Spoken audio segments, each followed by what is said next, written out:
Okay, so good morning. Let's start first with day before yesterday का homework. कल कुछ homework नहीं था शायद. बट डे बिफोर यस्टरडे का एक होमवर्क चेक करना बाकी है हमारा. Question number 17. चलो क्विकली चेक कर लेते हैं question number 17 so that we can go to next concept. हाँ, कॉन्सेंट्रेट.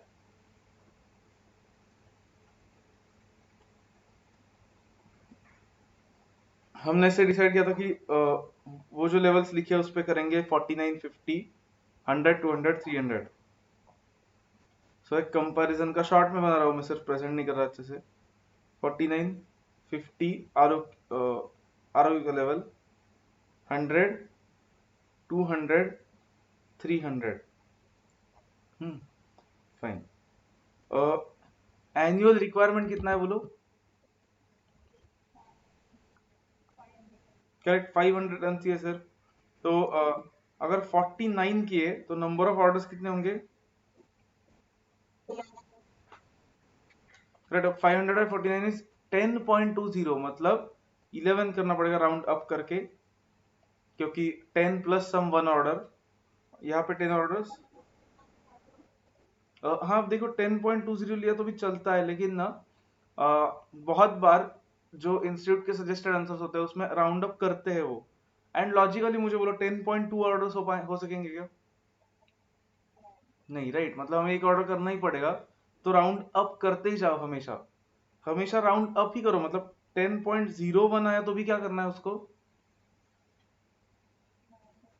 11 ही लेना है, 10 नहीं लेना है. क्योंकि 10 प्लस एक ऑर्डर लगेगा थोड़ा सा, मतलब थोड़े पोर्शन के लिए, इसलिए हमेशा राउंड अप करो उसको. 200 के लिए अब 500 बाय 200 इज 2.5. 500 bye 200, right. मतलब कितने ऑर्डर्स लगेंगे. 3. एंड यहाँ पे लास्ट वन 2, राइट. करेक्ट. तो आपका ऑर्डरिंग कॉस्ट होना चाहिए मल्टीप्लाइड बाय 12,500 जो भी है उसको. 137,500, 125,000, 62,500. ओके, देन करेक्ट आया सबका. राउंड ऑफ नहीं किया होगा तो योगी तुम्हारा अभी अलग आया होगा फिर. नहीं, अच्छा लिया था लास्ट का राउंड ऑफ करके. Okay. Okay, then carrying cost would be, जो भी आर ओ क्यू है आपका, R O Q by 2 into 25%. अब 25% इंटू ये रिस्पेक्टिव प्राइस देना पड़ेगा जो भी है. तो हाँ, एक सेकेंड. प्राइस पर टन, ठीक है. मतलब 49 बाय 2 इंटू 25% इंटू 9,600 शायद वो. Correct. 58,800, correct. 58,800. Then 50 by 2 into 25% into 9,360, 58,500. 1,14,000. Okay, that should be into 9120, 1,14,000, correct. 2,22,000. Okay. 2,24,000. Sir एक डाउट है. हाँ बोलो. तो मतलब मेरा कैरिंग कॉस्ट नहीं आ रहा था. हाँ, क्योंकि तुमने परचेज प्राइस एक ही लिया होगा, राइट. परचेज प्राइस अलग अलग एक आगा हर एक लेवल पे, तो कहने से कैरिंग कॉस्ट भी उस पर डिपेंड करेगा. ये परचेज प्राइस तुम्हें नहीं, मतलब तुम्हें नहीं समझा होगा शायद, इसके वजह से नहीं आया ना. समझा कि आप क्या कर रहे हैं हम अभी.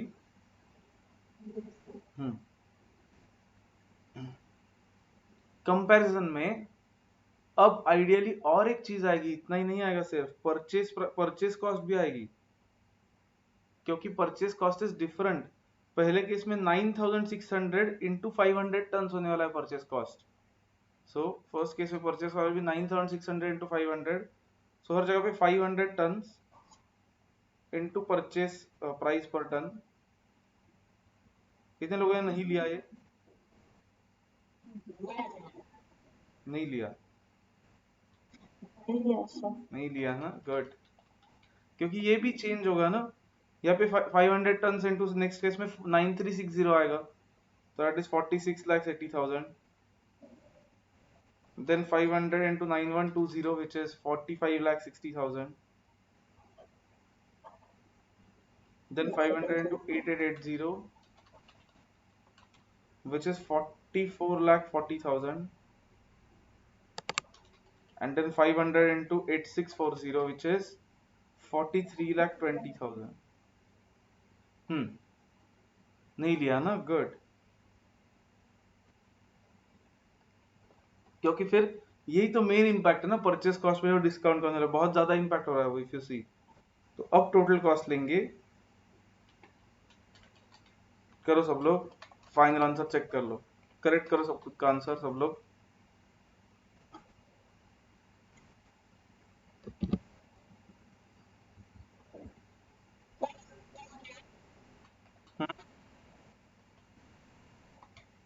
अच्छा सा प्रगुण की कमी आज तुम ये कर रहे हो क्या?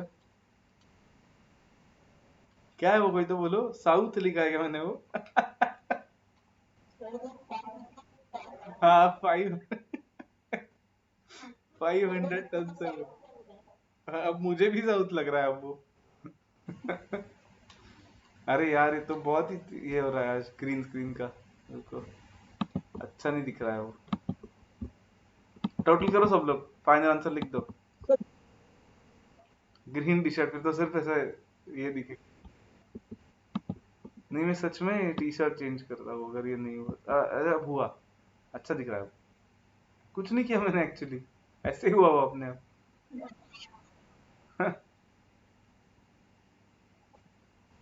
नहीं नहीं, यहाँ पे देखो, यहाँ पे ट्रांसपेरेंट हो रहा है, तो थोड़ा सा कुछ तो प्रॉब्लम है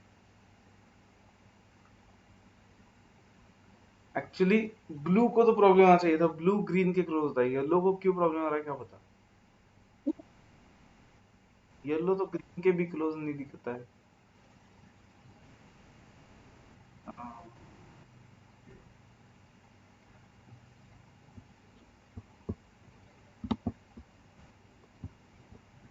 टोटल कर लो सब लोग, दिखता हुआ एडजस्ट हो रहा है।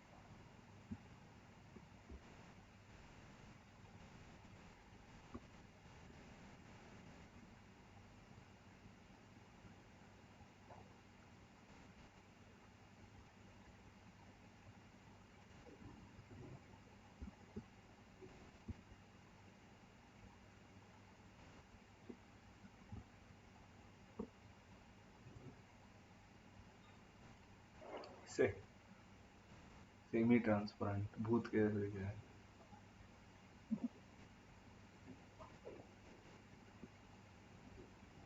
हम्म,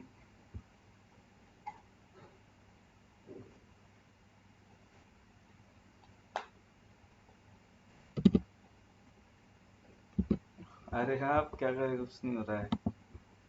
हुए कि सबके टोटल्स बोलो मुझे, तब तक मैं सही टाइम पास कर रहा हूँ। वाह, ओके।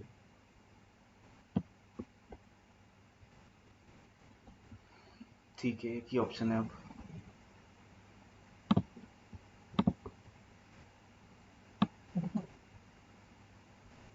ऐसे ही लेते हैं लेक्चर, ये ज्यादा अच्छा दिख रहा है उससे।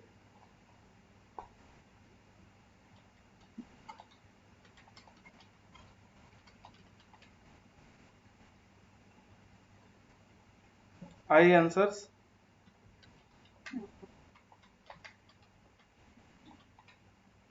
46, 99, 500 एंड लास्ट वाला should be 46, 69,000। Has everyone got these totals now? Any doubt? No doubt, okay. Next part तो करेक्ट आया होगा शायद सबका। नेक्स्ट पार्ट में ईओ क्यों पूछा है एंड प्राइस पर टन 10,500 लेना है। कैलकुलेशन बोलो, 2 इंटू एनी वन। रूट में तो 500 2 इंटू 500 इंटू 12,500 डिवाइड बाय किसका कितना परसेंट 25% ऑफ 10,500 करेक्ट 10,500 सो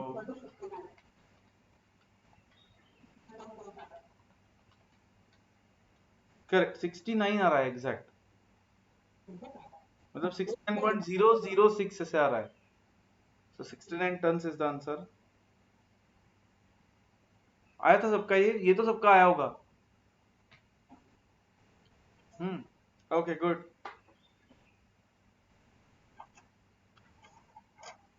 चलो then inventory levels part is over अब फॉर्मूला नोटबुक में आओ फॉर्मूला नोटबुक में ये सब इन्वेंट्री लेवल्स के ऊपर एक हमने चार्ट बनाया था इन्वेंट्री कंट्रोल नाम का वो देखो और मुझे बोलो क्या है उस चार्ट में करेक्ट इन्वेंट्री कंट्रोल का सेकेंड पार्ट हाँ हमेशा देख रहे थे इन्वेंट्री कंट्रोल में first was quantitative levels which we are done with second is relative classification इस पे जाना है अभी सो देखते हैं inventory control relative classification use करके कैसे रख सकते हैं नेक्स्ट हेडिंग तो main heading inventory control using relative classification inventory control using relative classification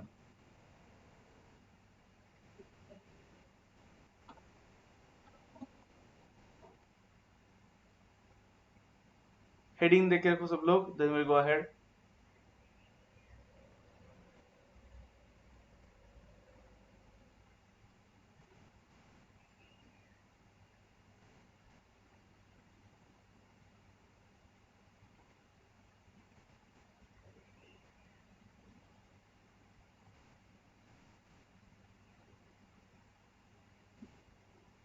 done can you proceed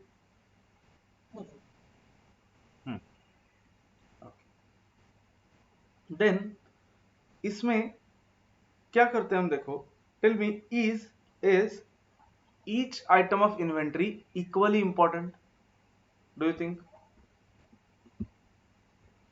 हर एक इन्वेंट्री मतलब रॉ मटेरियल की इन्वेंट्री उसके हर एक आइटम को हमने इक्वल इंपॉर्टेंस देना चाहिए ऐसा लगता है क्या आपको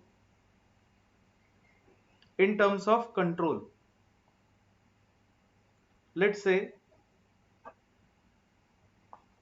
हमारी ऑटोमोबाइल मैन्युफैक्चरिंग कंपनी है कार्स बनाते हैं हमने जितना इंपॉर्टेंस इंजन को देना चाहिए उतना ही इंपॉर्टेंस हमने नट बोल्ट्स एंड स्क्रूज को देना चाहिए क्या yes okay importance as in मैं क्या बोल रहा हूं देखो जितना कंट्रोल हमने इंजन के इन्वेंट्री पे रखना चाहिए उतना ही कंट्रोल हमने स्क्रूज एंड नट बोल्ट्स के इन्वेंट्री पे रखना चाहिए क्या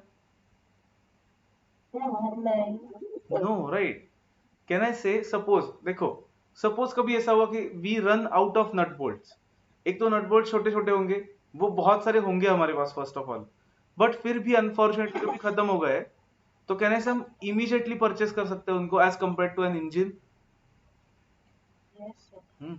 अगर इंजन ही खत्म हो गया हमारे पास कि हमने प्लान ही नहीं किया तो फिर कुछ कर ही नहीं पाएंगे हम आगे राइट तो not all items should be treated equally तो इसमें पहला क्लासिफिकेशन हमें देखना है फर्स्ट हेडिंग लिखो इसमें ABC analysis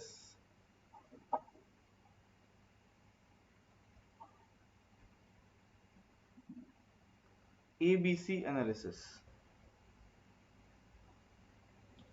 It is also called as Pareto analysis. He was a he was a person. अब एक्चुअली ये कहाँ से आया देखो he observed ये जो पर्सन था he observed that tell me and is it true today also nearly लिखो मत nearly 80% of population and nearly 20% of remaining population ऐसे अगर हमने डिवाइड किया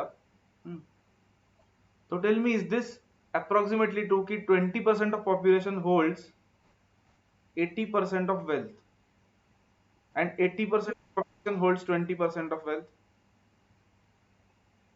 हाँ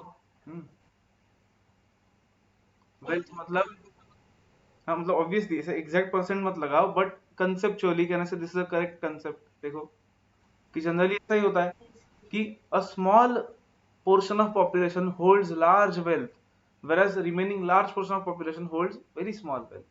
Hmm. यही इन्वेंट्री के केस में अगर हम अप्लाई करने गए तो देखो, एबीसी एनालिसिस में हमें इन्वेंट्री कंपेयर करनी है दो बेसिस पे, एक तो उसकी वैल्यू एंड उसका यूसेज। मुझे बोलो इंजन्स एंड नट बोल्ट्स दोनों होंगे हमारे इन्वेंट्री में। Quantity wise which one will be more? Quantity wise which one will be more? Nut bolts. Quantity of use ज्यादा होगी उनकी, मतलब फ्रीक्वेंसी ऑफ यूज उनकी ज्यादा होगी, इंजन की फ्रीक्वेंसी ऑफ यूज कम होगी। But value wise which one is more? Engine, right. मतलब कहने से इंजन नट बोल्ट्स में अराउंड, क्वांटिटी वाइज देखा तो 80% of stock is made up of nut bolts, in value it is only 20%, whereas 20% of stock is made up of engine, whereas in value it is nearly 80%. Is it correct? तो हम 80-20 नहीं लगाएंगे, कोई और percentage लगाएंगे, but concept समझा सबको? Fine. ये मत लिखो आप, उसमें ऐसे बुलेट पॉइंट्स करके लिखो है कि एबीसी एनालिसिस में first, under this system, under this system items are classified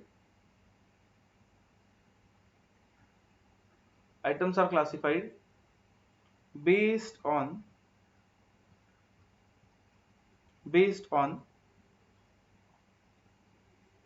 their value and their frequency of use.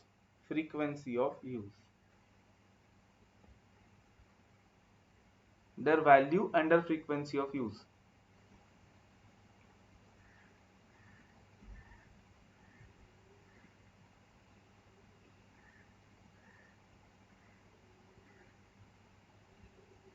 इसे लिखो, roughly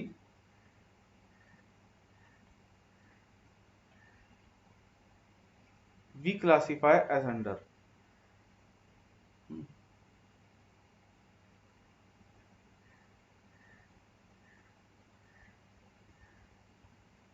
A category items, concentrate, A category items.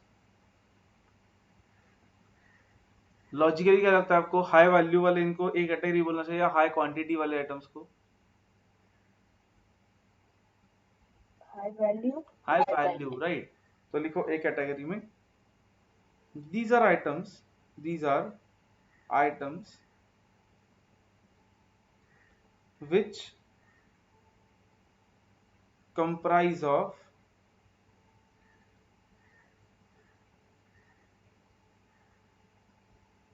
only around 10% in 10% in terms of क्या होगा, quantity या value? Correct. 10% in terms of quantity, but nearly 70%, तीन parts में ये classify करना हमें, nearly 70% in terms of value. Value मतलब total value.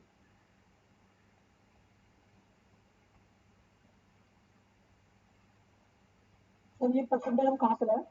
नहीं, दिस इज जस्ट एस्टिमेट। जब क्वेश्चन आएगा इस पे तो ये कभी भी नहीं मैच होगा ऐसे 10-70, बट हमें ऐसे जस्ट एक इसके आसपास लेना है, मतलब इट माइट बी 60-10 और 50% एंड 10% इन वैल्यू, कुछ भी हो सकता है, बट रफली ऐसे होगा, मतलब कंसेप्चुअली, समझा?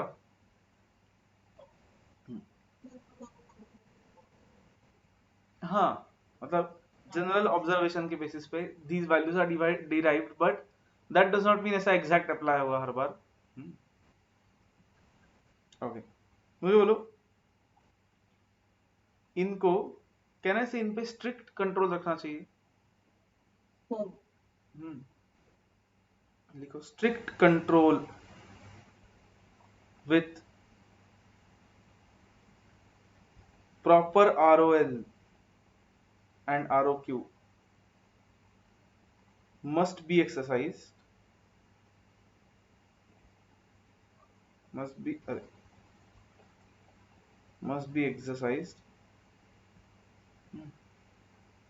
since, देखो हाँ, कहने से ये जो आइटम्स है ये थोड़े ज्यादा स्टॉक हुए तो क्या होगा, ओवर स्टॉकिंग हुआ तो?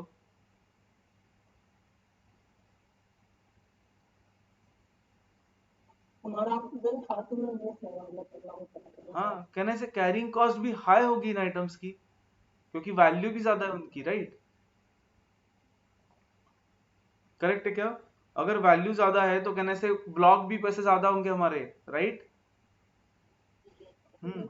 So since overstocking will lead to higher carrying cost or very high carrying cost, ऐसे लिखो,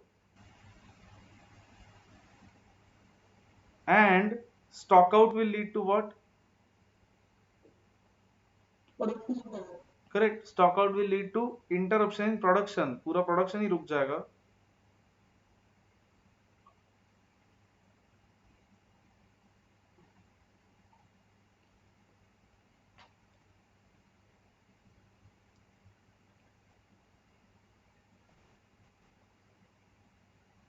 Example, engines in an automobile company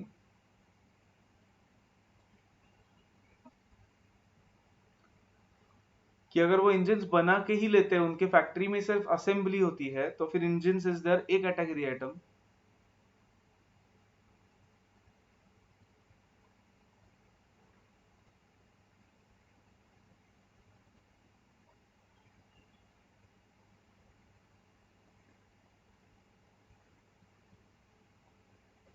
done?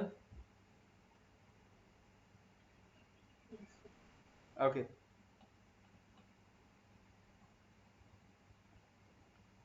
B category में आप शॉर्ट में लिखो एक सेकेंड में सिर्फ कि 20% in terms of quantity and value,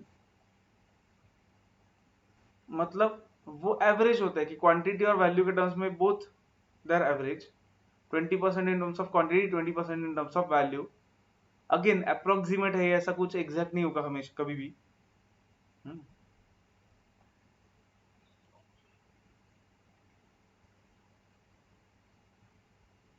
कहने से control can be relatively less strict, correct है? थोड़ा सा कम कंट्रोल रखा तो चलेगा, मतलब इतना इंजिन्स के जैसा नहीं है। शायद कहने से बी कैटेगरी में ऐसा कुछ आ सकता है ऑटोमोबाइल कंपनी में। आप सर्च कर सकते हो पहले कुछ, but braking systems will be actually ideally as important as engine, Altaf, right? सोचो quantity wise, sorry quantity wise ज्यादा होगा उससे, इंजन से, लेकिन वैल्यू वाइज कम होगा, बट नट बोल्ट्स के जितना भी नहीं होगा। बट वो भी उतना ही लगेगा ना, देखो ब्रेकिंग सिस्टम भी तो एक ही रहेगी हर कार के लिए।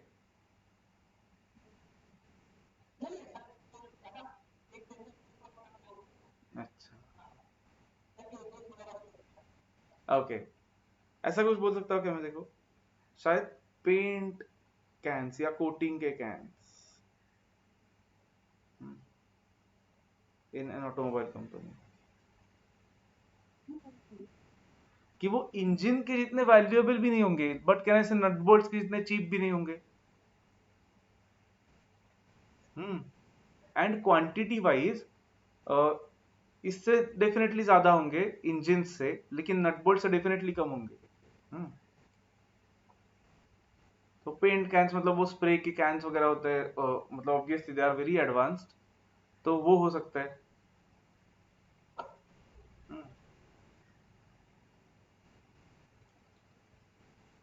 कैन ऐसे ऐसे आइटम्स को लिखो, order placing can be made after periodic review. मतलब पीरियोडिकल रिव्यू के भी चलेगा, वेराज इंजिन वगैरह को कंटिन्यूअसली रिव्यू करते रहना पड़ेगा।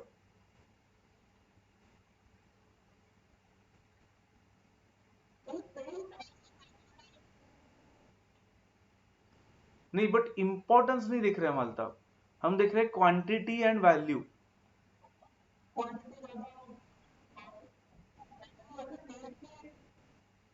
इंजन से कम होगी लेकिन, राइट, बहुत।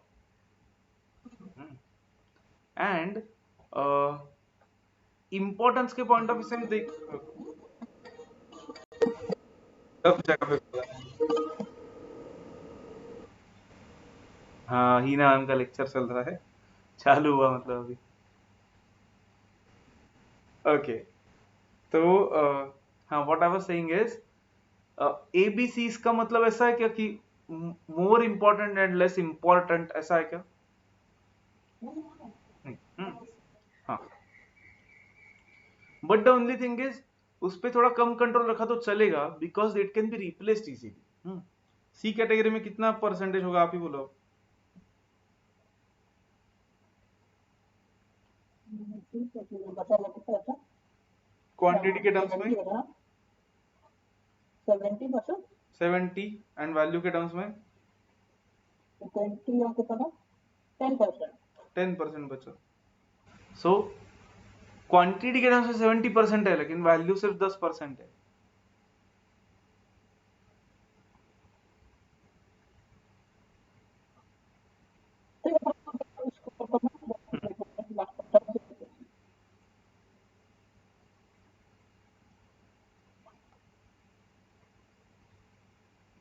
Yes sir. कहने से strict control is not required लिख सकते हैं यहाँ पे। Yes sir. रिक्वायर्ड ही नहीं है यहाँ पे स्ट्रिक्ट कंट्रोल। मुझे बोलो, इनका कैरिंग कॉस्ट हाई होगा क्या?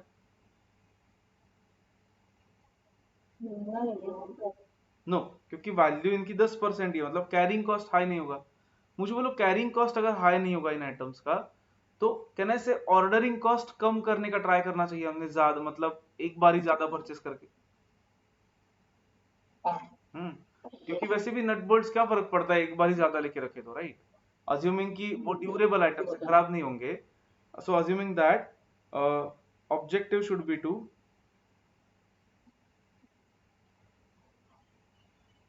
minimize order related costs by placing orders once or twice a year। क्यों, एक ब्रैकेट में लिख लो, since carrying cost are what, लो एनीवे। कैरिंग कॉस्ट तो वैसे भी लो रहने वाला है, ज्यादा क्वांटिटी तो भी कम ही होगा, क्योंकि वैल्यू वाइज वो कम है। तो फिर एटलीस्ट ऑर्डरिंग कॉस्ट हमने कम करना चाहिए। तो मे बी साल में एक दो बार ही ऑर्डर करेंगे, सो दैट वो थोड़ा बेटर रहेगा।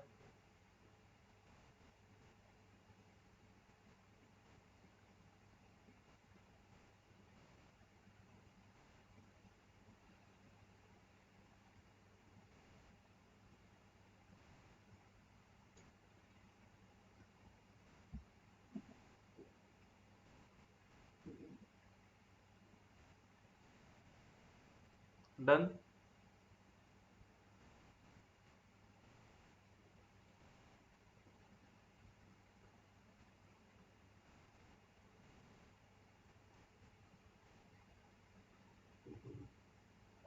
जस्ट एक छोटा सा पॉइंट लिख लेते हैं कि इसके एडवांटेजेस क्या हो गए इसे क्लासिफिकेशन करने के, एडवांटेजेस ऑफ एबीसी क्लासिफिकेशन या ABC analysis. Like I said, हम थियरी बाद में देखने वाले हैं, बट स्टिल ये लिख लो, क्योंकि इसके क्वेश्चंस में और कुछ होता ही नहीं है, तो ये लिखना पड़ेगा उसके क्वेश्चंस में। टाइम पास क्वेश्चंस होते हैं एबीसी एनालिसिस के एकदम।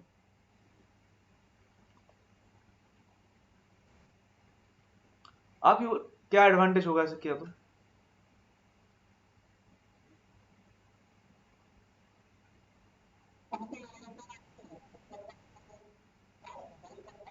कॉस्ट रिड्यूस कर पाएंगे, ठीक है। अच्छे से मेंटेन कर पाएंगे, बहुत ही ब्रॉड होगा अल्ताफ। हाँ। सो मतलब ओके। अच्छा, थोड़ा स्पेसिफिक क्या लिखते हैं, पहले लिखो cost can be lowered.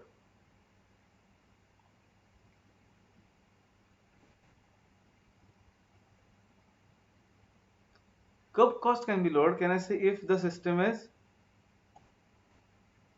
System मतलब ABC system is properly linked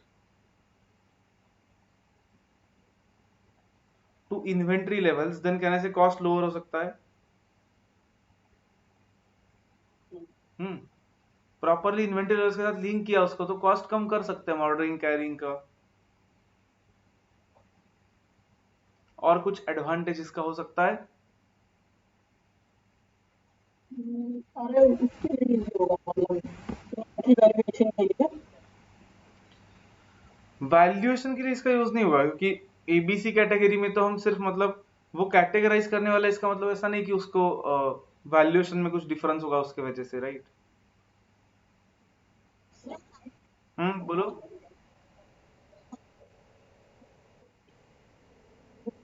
over stocking या स्टॉक आउट का प्रॉब्लम कहने से ऐसे सिचुएशंस आएंगे कि ओवर स्टॉकिंग या स्टॉक आउट हुआ, अगर हम ये फॉलो कर रहे हैं प्रॉपरली तो। Is it correct? लिखो करेक्ट। सो लिखो प्रोडक्शन कंटिन्यूटी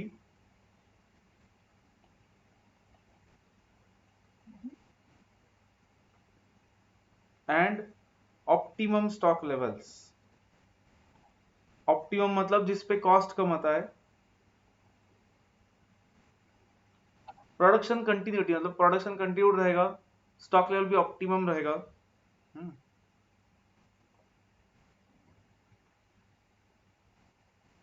उसमें एक्सप्लेन करने से कुछ नहीं, आप लिख सकते हो एक लाइन में। और कुछ बेनिफिट कहने से ऐसा होगा, देखो अगर हमने एबीसी सिस्टम लगाया हमारे कंपनी में, तो कैन आई से विल लीड टू, क्या बोल रहे थे तुम, वही वही, will lead to continuity. Third देखो, अगर हमने एबीसी सिस्टम लगाया तो कैन आई से मैनेजमेंट को लेस अटेंशन देना पड़ेगा इन्वेंट्री पे।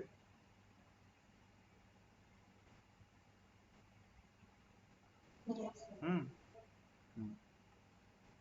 लेस अटेंशन देना पड़ेगा, क्यों? क्योंकि उनको बी और सी कैटेगरी के आइटम्स को वो सेट कर देंगे कि आर ओ क्यू ज्यादा होने वाला है, थोड़े लेस फ्रीक्वेंटली ऑर्डर्स प्लेस करने पड़ रहे हैं, तो they will be able to focus their attention where it is required, एक कैटेगरी आइटम्स पे ज्यादा अटेंशन दे पाएंगे।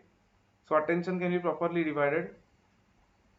फर्स्ट पॉइंट में क्या बोल रहे हो भाई तुम, cost will lead to production, ऐसा कुछ लिखा ही नहीं फर्स्ट, इसमें लिंक टू है, if the system is properly link to inventory levels. अच्छा, एक कैटेगरी में तब लिखा था क्या वो, will lead to interruption in production।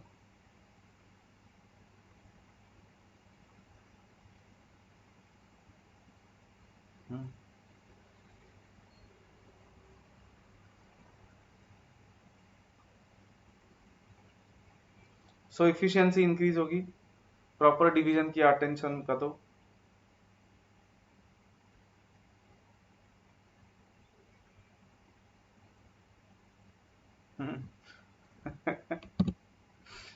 Efficiency point में रहने वाला था।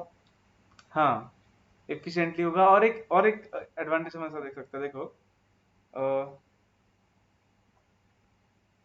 एक प्रॉपर ऑटोमेटेड सिस्टम बन सकती है फिर। देखो मतलब अगर हम एबीसी को इन्वेंटरी लेवल्स के साथ प्रॉपरली लिंक्ड कर पाए तो हम सिस्टम को थोड़ा सा ऑटोमेट कर सकते हैं, जिसके वजह से कहने से जो भी टास्क है वो रूटीन टास्क बन जाएंगे एंड पीरियोडिकली सिर्फ रिव्यू करना पड़ेगा उनको। Is it correct?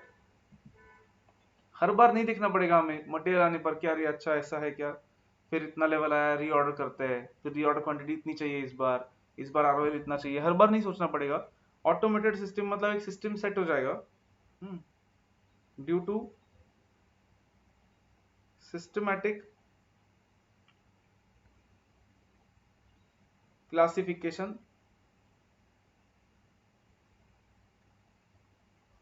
routine tasks can be automated and delegated मतलब डेलीगेटेड मतलब वो कर सकते हैं, जैसे डेलीगेट कर सकते डेलीगेट करना मतलब हमारे हैं, सबऑर्डिनेट को लोअर देना। मतलब correct correct. So delegated to subordinates मतलब लोअर हायरार्कियल लेवल के एम्प्लॉइज को काम दे सकते हैं उसका। सो टॉप मैनेजमेंट को दूसरे जगह पे ध्यान देने के लिए ज्यादा टाइम मिल जाएगा फिर पार्टी करने के लिए।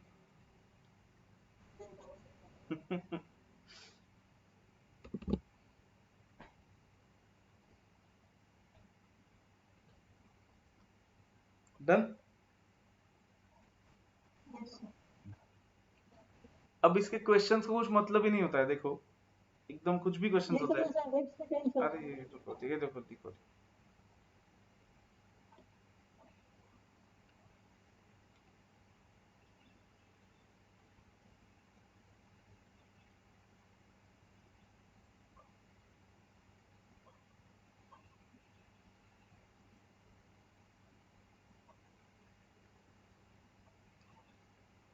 हो गया। हम्म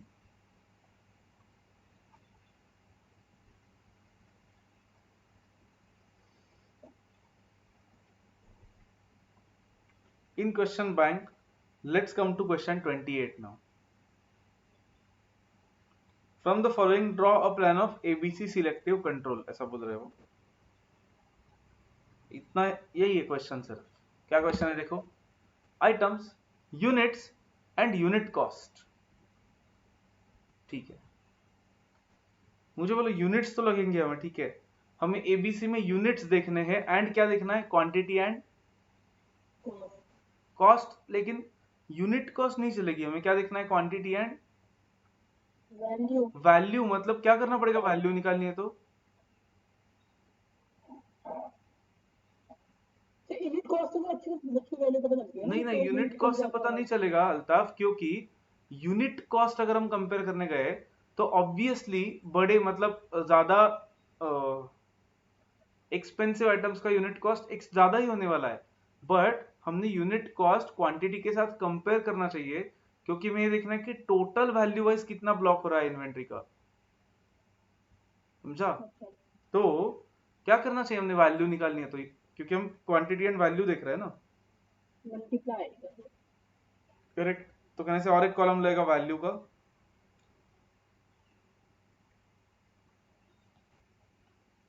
अब मैं यहां पे कर सकता हूं, लेकिन आपको लिखना पड़ेगा वापस से। लिखो, नोट दिस, नोटबुक में करो, item, units, unit cost, value, और उसके आगे भी एक 3-4 कॉलम्स के लिए जगह छोड़ दो। हाँ, 4 कॉलम्स के लिए जगह छोड़, 4।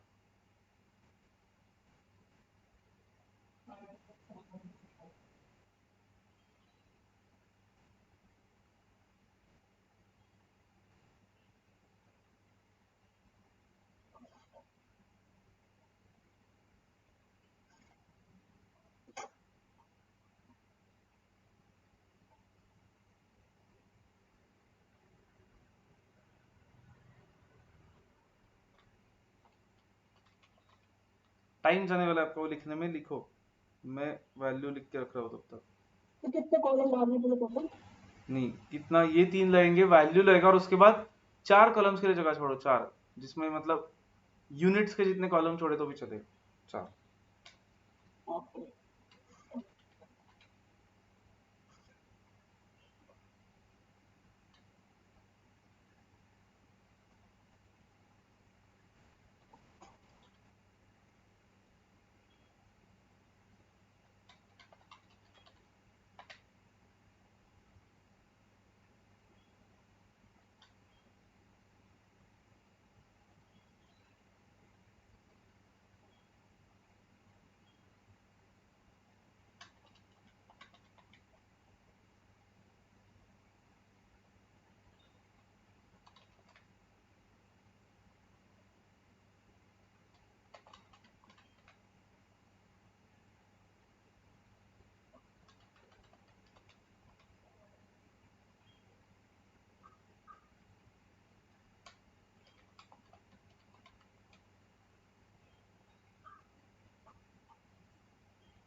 खुद से करो, सो दैट कुछ मेरा गलत हुआ है तो भी समझेगा, एंड टोटल बोलो मुझे final. Okay sir.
Done sir.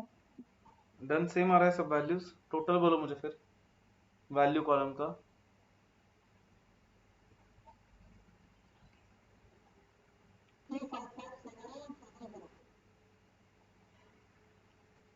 3,55,770। Maths के जैसे नंबर्स मत बोलो अब, अकाउंट्स के जैसे बोलो।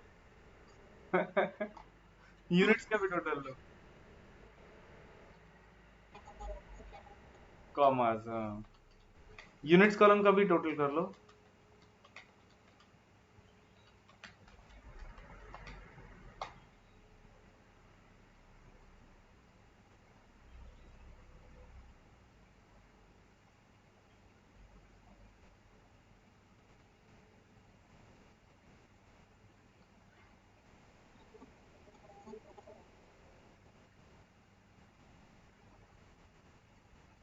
मेमोरी, अच्छा, इमर्सिव बटन, अल्ताफ।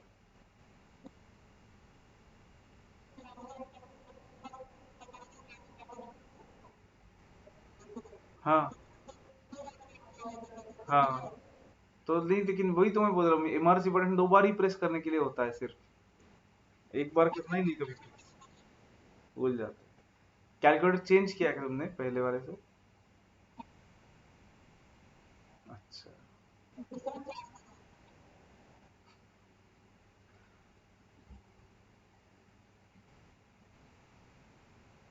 हाँ बोलो क्या काव्या? हाँ, हाँ, 2,19,000, हाँ, करेक्ट। यहाँ तक सबका कंप्लीट हुआ है क्या? Can we proceed? Hmm, okay. अब देखो, एबीसी के लिए हमें परसेंटेज में डेटा चाहिए ना, तो हमें परसेंटेज ऑफ टोटल निकालना पड़ेगा वैल्यू में।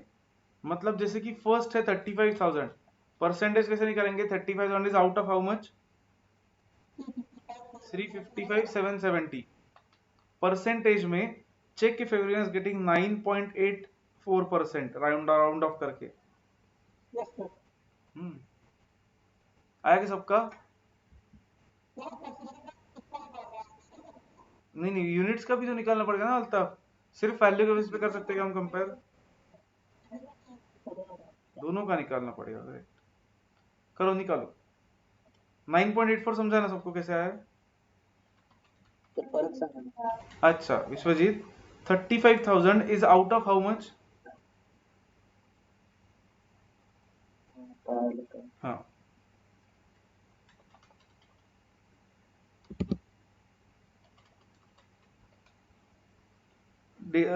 डेसिमल के बाद 2 डिजिट्स पे राउंड ऑफ कर दो उसको,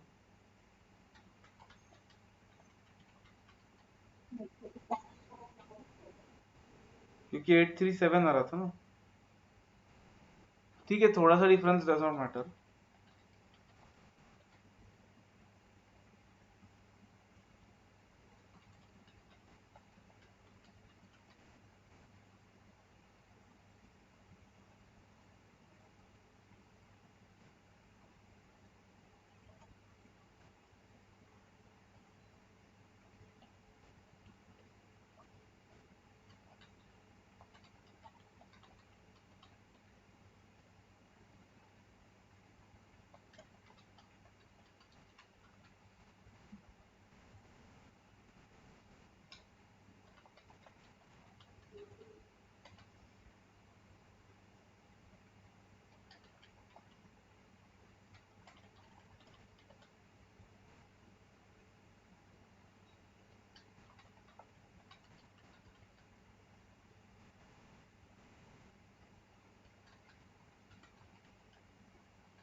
एक जस्ट क्रॉस वेरीफाई करने का क्या वे हो सकता है?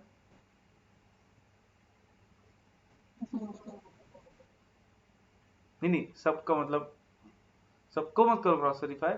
एक, हाँ टोटल लेके 100 आ रहा है, 100 के आसपास आ रहा है, देखो मतलब 100 नहीं अगर राउंड ऑफ किया आपने, तो दैट जस्ट एक समझा कि कोई फिगर गलती से कुछ नहीं लिखा है ना अलग।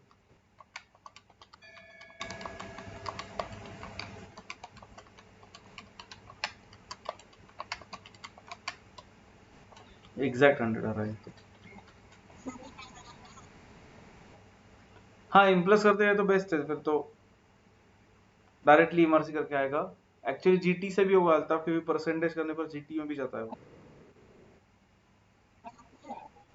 हाँ,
Yes, sir, done.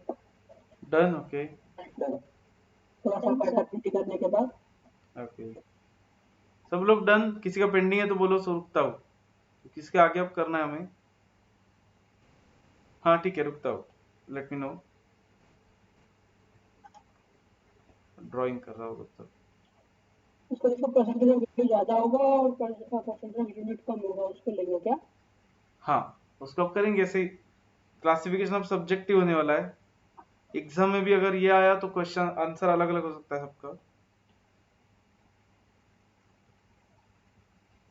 तो बस ये मतलब वैसे अलाउ करेंगे थोड़ा सा डिफर करना हाँ देंगे डन डन ओके अब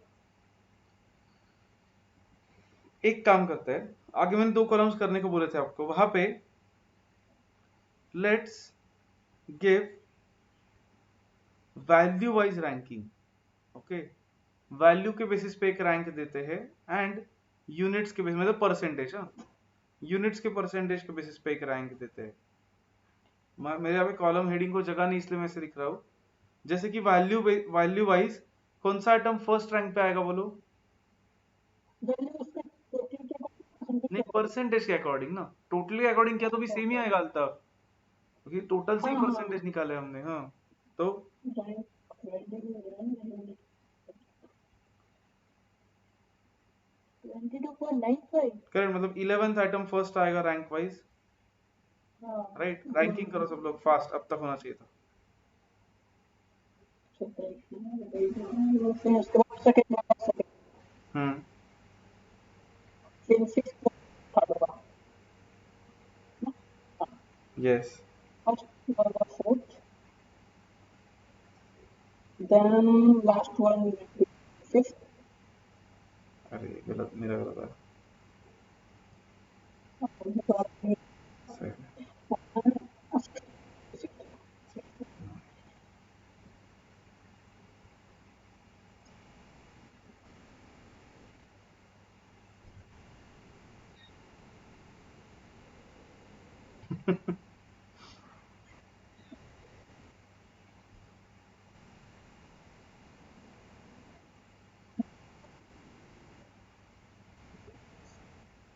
वापस अरे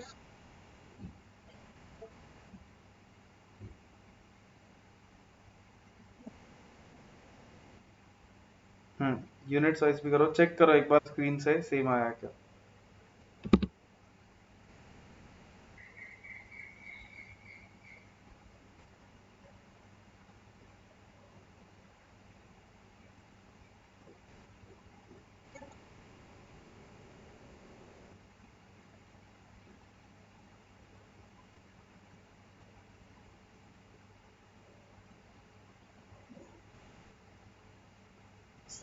हम्म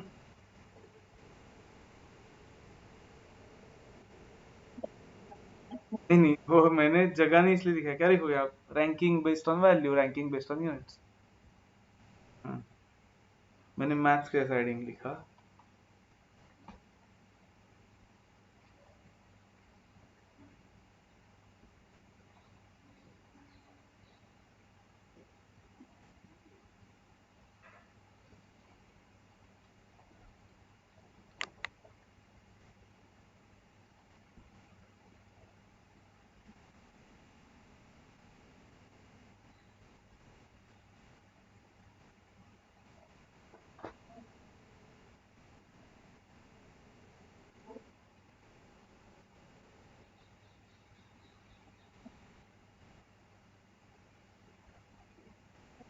done okay good done sir okay sir sir sir हाँ सर सही सही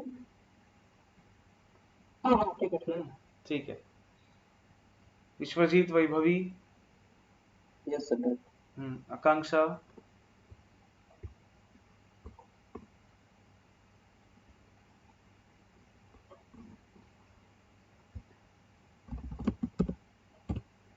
ओके, नेक्स्ट। अब कॉन्सेंट्रेट, इसमें से कोई एक ही बेसिस लेंगे हम, वैल्यू वाइज रैंक को ही लेते हैं अभी, यूनिट वाइज रैंक को इग्नोर करो अभी के लिए। वैल्यू वाइज रैंक में फर्स्ट प्रोडक्ट जो है उसका वैल्यू वाइज परसेंटेज कितना आ रहा है? ये फर्स्ट प्रोडक्ट है 11 नंबर का। Can I say it is 22% in value and 5% in quantity, correct है? Yes, no? Yes sir.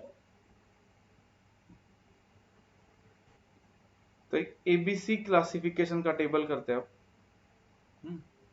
देखो सिर्फ, नहीं देखो पहले, बाद में करो। मे बी पहले आप आइटम लिखेंगे, देन उसके वैल्यू का परसेंटेज लिखेंगे, टोटल वैल्यू लिखेंगे, क्वांटिटी परसेंटेज लिखेंगे, क्वांटिटी लिखेंगे। हाँ बोलो आकांक्षा।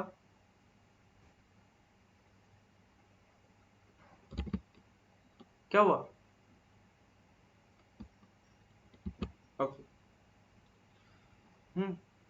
अब रैंकिंग वाइज जाओ, वैल्यू के वैल्यू वाइज फर्स्ट आइटम कौन सा है बोलो मुझे, आपके इसमें देख के बोलो, चलो फास्ट। 11। वैल्यू वाइज कितना परसेंट है वो, एंड वैल्यू कितनी है उसकी रुपीज में?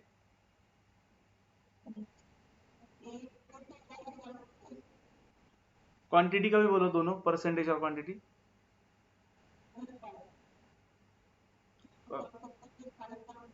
ओके। तो मतलब देखो पैटर्न दिख रहा है क्या, एबीसी वाला? हाई वैल्यू है तो लो क्वांटिटी है, राइट? सेकेंड रैंक वाले को भी ऐड करते हैं। सेकेंड रैंक वाला कौन था? आइटम 2। अगेन बोलो सब कुछ, परसेंटेज बोलो स्पेशली, एंड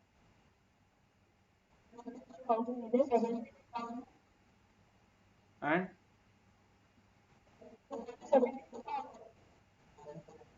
72 है। 42। इसके परसेंटेज?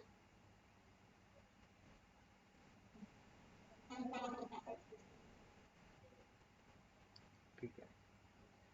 अब अगर टोटल लेके देखा तो कहने से 42% वैल्यू में आएगा और 15% क्वांटिटी में आएगा। हमें ए कैटेगरी में, अच्छा मैंने ए कैटेगरी लिखना चाहिए था कहीं पे, इसलिए मैंने बोला लिखो मत, ए कैटेगरी से हेडिंग देना चाहिए था उसको। या यहाँ पे लिखते हैं साइड में। मुझे बोलो ए कैटेगरी में वैल्यू वाइज कितना परसेंट लेते हैं हम? 70 राइट, वैल्यू वाइज 70 आता। हाँ, तो इसका मतलब कहने से और एक आधा प्रोडक्ट ऐड कर सकते हैं यहाँ पे, थर्ड रैंक वाला करो। थर्ड रैंक वाले का बोलो क्या है, थर्ड रैंक कौन सा है? फिफ्थ, एंड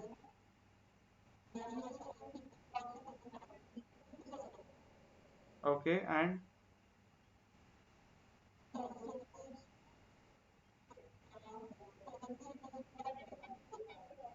ये 34,000 है शायद ना, 38,000। हाँ। अब देखो वैल्यू वाइज अराउंड कितना परसेंट हो रहा है, is it nearly 60%? 59, 58 point something आया होगा, या 59 point something. Quantity wise it is nearly how much, 30%।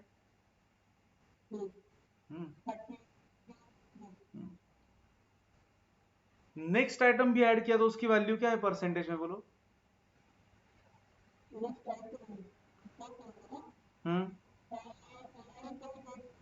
And उसकी क्वांटिटी क्या है परसेंटेज में? ठीक है। हाँ, कहने से वो भी ऐड कर सकते हैं यहाँ पे, देखो उसका भी वैल्यू हाई क्वांटिटी लो दिख रहा है। चाहिए तो ऐड कर भी सकते हैं, चाहिए तो ऐड नहीं भी कर सकते, डज नॉट मैटर। जैसा मैंने बोला हर एक पर्सन का आंसर। हाँ, उस करेक्ट, मतलब कहने से आइडियली कोई ऐसा भी कर सकता है, इसको बी कैटेगरी में डाल सकता है क्योंकि ये सिमिलर दिख रहा है, राइट। डज नॉट मैटर, हर एक पर्सन का आंसर अलग आने वाला है, only based on given information. इतने बेसिस पे एग्जाम पॉइंट ऑफ व्यू से हम और कुछ भी नहीं कर सकते, हमें ऐसा ही करके देखना पड़ेगा टाइम पास कुछ तो, कि एक 3-4 लेके देखो, हटाओ, नहीं तो इंक्लूड करो, कुछ भी करो। Even if your answer is a bit different than their answer, it is okay, marks मिलेंगे ऐसे क्वेश्चन में। अब व्हेनेवर इंस्टीट्यूट ने से किया है, मतलब इंटर में तो एक बार 2 बार ही आया क्वेश्चन, वो वैल्यू के रैंकिंग के बेसिस पे करते हैं, फाइनल में भी 1-2 बार आया था, उसमें भी ऐसा ही करते हैं वो। बट आइडियली तुम्हारा लॉजिक करेक्ट है, कहना से ये 5th आइटम को हमने बी कैटेगरी में डालना चाहिए आइडियली। Does everyone agree?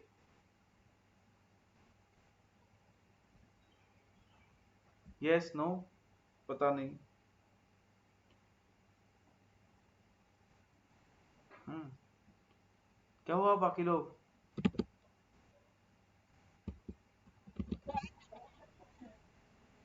ये अगर सिमिलर परसेंटेज और वैल्यू और क्वांटिटी दिख रही है तो कहने से this can go into B category also. हाँ सर। फाइन, बट ठीक है, ऐसे भी रखा तो भी चलेगा, does not matter.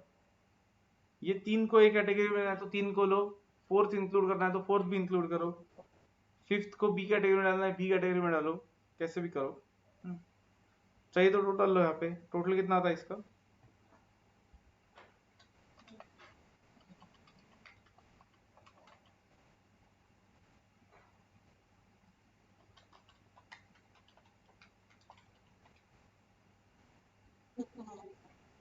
Correct, pattern वैसा ही दिख रहा है क्या, बोलो?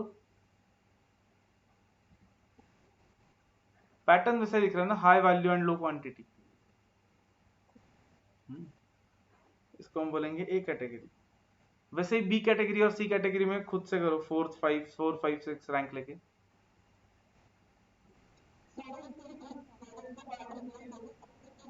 सबको 12th के 12 आइटम्स को इंक्लूड करके we have to do something. B category ये लिखो, हाँ ये लिखो, एंड बी कैटेगरी में 4th रैंक 5th रैंक ऐसे कहाँ तक इंक्लूड करोगे वो बोलो मुझे, सबका आंसर अलग आ सकता है, that is okay. Items just एक पैटर्न देखते जाओ, value and quantity wise same जब तक बी में डालो। एक्चुअली हमारा 70 और 10 बोला है हमने, बट ऑब्वियसली वैसे नहीं होगा एग्जैक्टली हमेशा। तो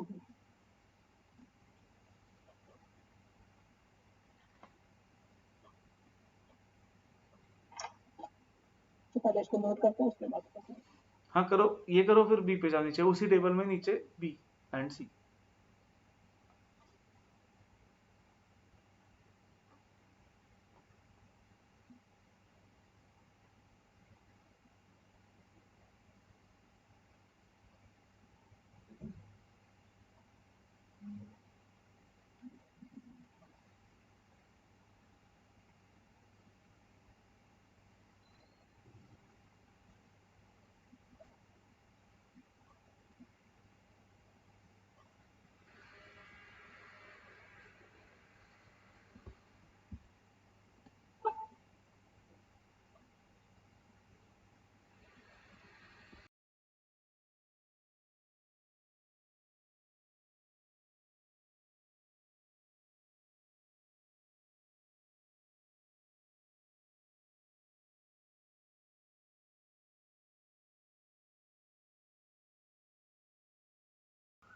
हाँ बोलो ना, क्या? तो क्वेश्चन बैंक से मैंने पूछा था, हाँ बोलो ना। तो वो कब तक रेडी होगा, क्योंकि मैं 2-3 दिन में ना वापस स्टिक पॉइंट जाने वाला हूँ अकाउंट्स की बुक्स लेने के लिए। हाँ नहीं, तब तक नहीं होगा लेकिन अल्ताफ, मोस्टली मैं ओके। तुम्हें, हाँ, क्योंकि उसमें ना सब मतलब बाकी नए क्वेश्चंस भी ऐड करने आ रहे हैं ना सब, तो चल रहा है वो अभी। बस 14 मार्च के बाद सर। किसके बाद?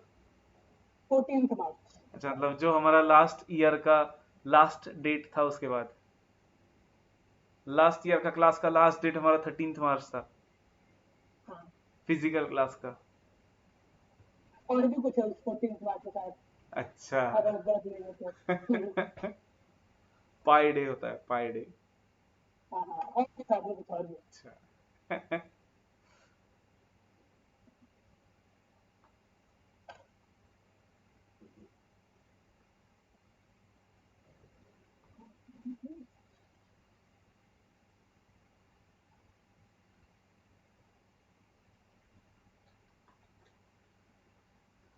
तुम्हारा 23rd को होता है ना अल्ताफ?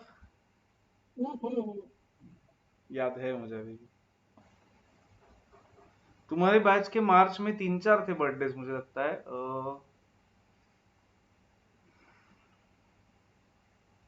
और भी कोई था। मेरे हाँ जस्ट हाँ, कोई बात तो था। ऋतुजा का होता है, ऋतुजा का 18th का। अच्छा, ऋतुजा का 18th को था याद है, निधि का भी कभी था अभी, होता है मार्च में। मैं लोग में ज्यादा लॉकडाउन हुआ था इसलिए। अच्छा।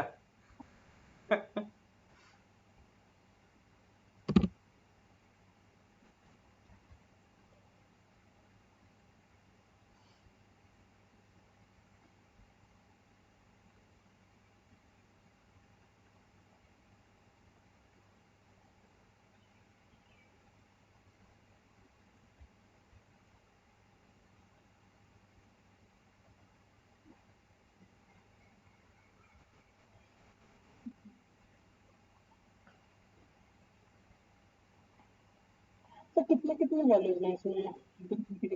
4 5। अब इसे जस्ट देखो कि आपको क्या लग रहा है। जैसे कि अब रुको, कुछ रैंक्स पहले मैं लिखता हूँ, 4th 5th 6th तो एटलीस्ट तो मैं गलती से वापस। नहीं 1 12 एंड 6।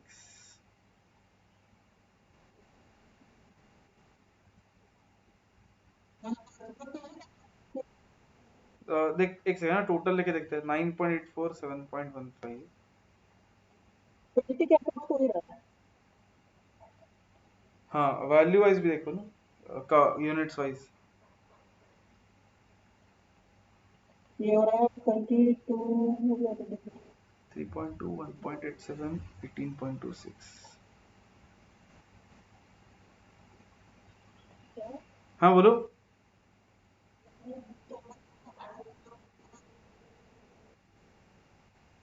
8 और 9 क्यों? वो काव्या, इनका लास्ट रैंक है, मतलब कहने से ये तो सी कैटेगरी में जाना चाहिए आइडियली।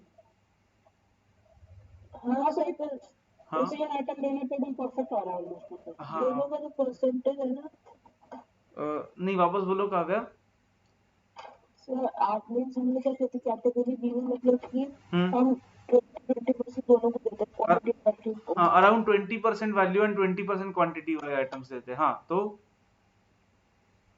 ऐसे मतलब कि ऐसे इंटीरियर डेवलपर से पास पास में आए ना अच्छा, ओके परसेंटेज। ओके, हाँ मतलब अब ये लॉजिक भी करेक्ट है काव्या तुम्हारा कि अराउंड परसेंटेज वाइज जिनका सिमिलर दिख रहा है ऐसे आइटम्स लेने चाहिए। बट हम इसको बेसिस लेके कर रहे हैं काव्या अभी, कि हम क्या कर रहे हैं, वैल्यू का जो रैंक है उसके बेसिस पे हाईएस्ट वैल्यू वाले आइटम्स को हमने ए में डाला, तो कहने से उसके नेक्स्ट हाईएस्ट वालों को बी में डालना चाहिए अब। राइट। उस लॉजिक से भी जा सकते हैं, उस लॉजिक से पूरा अलग ही आंसर आएगा। And that can also be return की कैसे कि हाई वैल्यू एंड, मतलब तुम्हारे लॉजिक से क्या है काव्या, तो फिर हमने कैटेगरी ए में भी आइडियली ऐसे करना चाहिए था कि जो आइटम्स वैल्यू में बहुत ज्यादा और क्वांटिटी में कम है उनको ही ए में लेना चाहिए था हमने।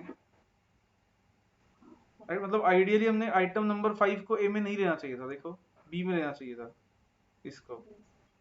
हाँ ठीक है, but generally like I said institute goes by value ranking, तो वैल्यू रैंकिंग से ही जाएंगे। ओके। बट वो करेक्ट है ज्यादा, तुम जो बोल रही हो दैट इज करेक्ट। हम्म।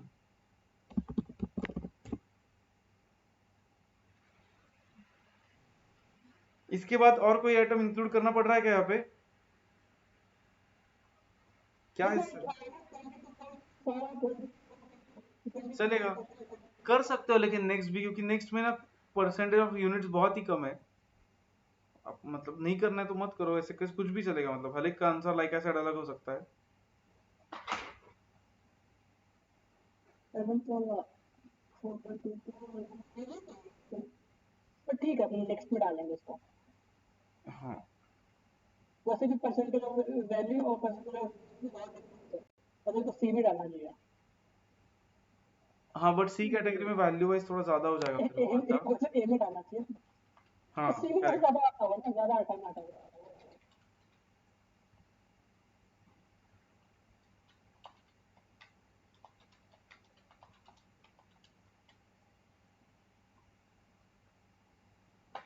जो भी वैल्यूज है आप लिखो, अब मैं नहीं लिख रहा यहाँ पे। सर बोलो। ये सेवन वाला अगर सी में डाला तो नहीं चलेगा? चलेगा चलेगा, 7th वाला सी में डाला तो भी चलेगा। इनफैक्ट आपका आंसर ऐसे भी हो तो भी चलेगा कि 5th वाला बी में आया और 7th वाला सी में गया तो भी चलेगा। लाइक आई सेड, सबका आंसर अलग अलग होने वाला है इसमें, तो इट इट इज ओके। हम्म हम्म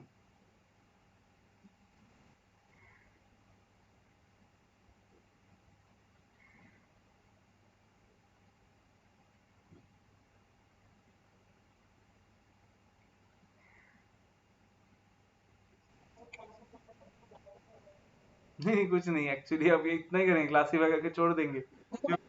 उन्होंने बोला था right, draw plan of ABC selective control.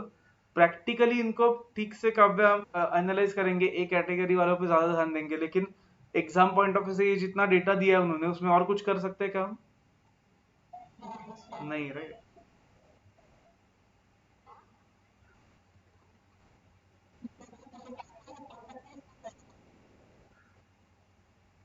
7th rank का, 7th नंबर का। हाँ करेक्ट। 3.7।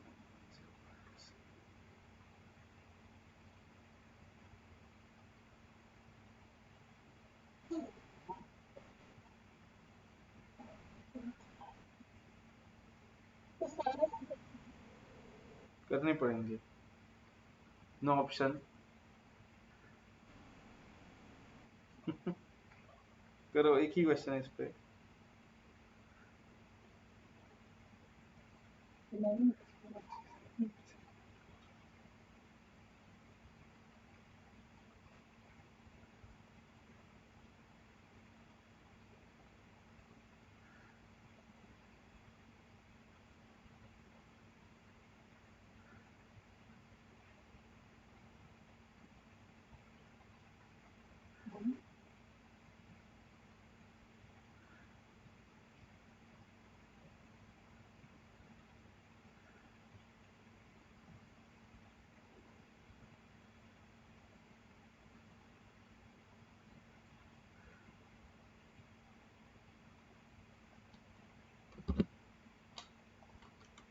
हाँ,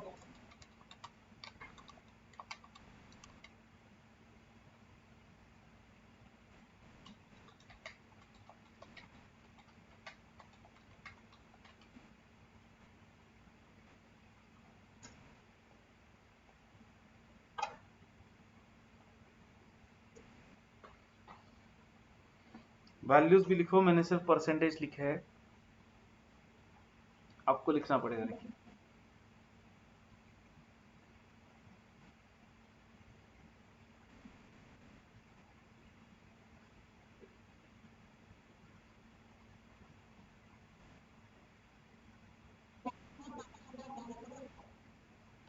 टोटल किसका? ये टोटल से ही समझेगा ना अल्ताफ कि टोटल बेसिस पे वो हो रहा है क्या एबीसी वर्क। no, सी वाले तो हाँ तो टोटल कर दो उसका रेसिडुअल, तो अभी भी वही पैटर्न दिख रहा है, देखो टोटल बेसिस पे कि सिर्फ 13% वैल्यू वाइज है, वेरस क्वांटिटी वाइज 42% है।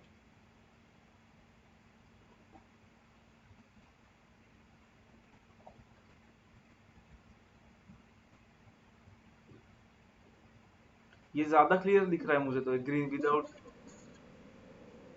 क्या? हाँ, डिस्टॉर्ट मतलब ठीक से नहीं हुआ है वो, ठीक है छोड़ दो। मतलब बाकी 4, 8 एंड 9 जो आइटम्स है वो ऐसे ही है टाइम पर।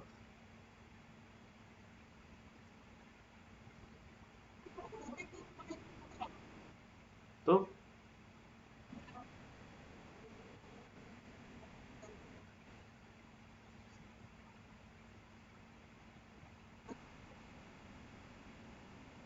तुरंत रैंक वाला सी में डाला तो आंसर कुछ भी आए बट पैटर्न एटलीस्ट दिखना चाहिए बस। Done okay good.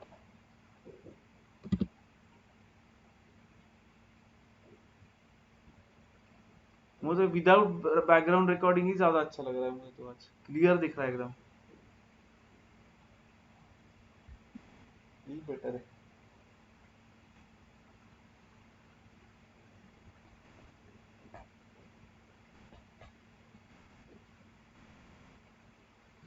बाकी लोग डन? योगिनी, आकांक्षा? हाँ अच्छा, आकांक्षा, जुपलिका?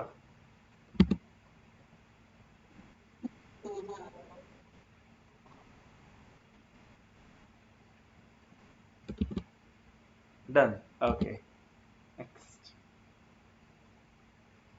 बस कुछ नहीं कर सकते और इतना ही क्वेश्चन है। क्वेश्चन 29 पे आओ। क्वेश्चन 29 तो ओरली किया तो भी चलेगा, एग्जाम में लिखो मतलब, यहाँ पे ओरली करते हैं।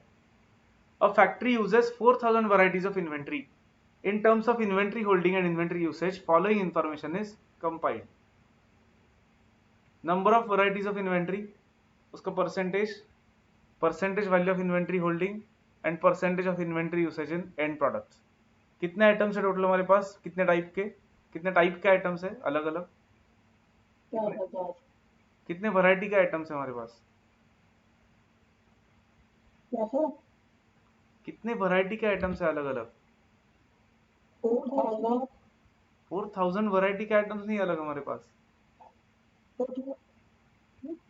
आइटम का मतलब 4 है ऐसा? 4 नहीं है, 3 है, क्योंकि वो 4000 टोटल है अल्ताफ, मतलब अच्छा 3 वैरायटी के आइटम्स हाँ है हाँ हमारे ठीक है पास। ठीक है हाँ ठीक है। टोटल क्या कॉलम में थोड़ा अलग करना चाहिए। टोटल लिखा नहीं है उन्होंने, कंफ्यूज मतलब मिस्टेक हो सकता है यहाँ पे, मिस्टेक करने के लिए। तो 3 वैरायटी के आइटम्स है, पढ़ो और मुझे बोलो एक कैटेगरी में कौन सा आना चाहिए, first second third.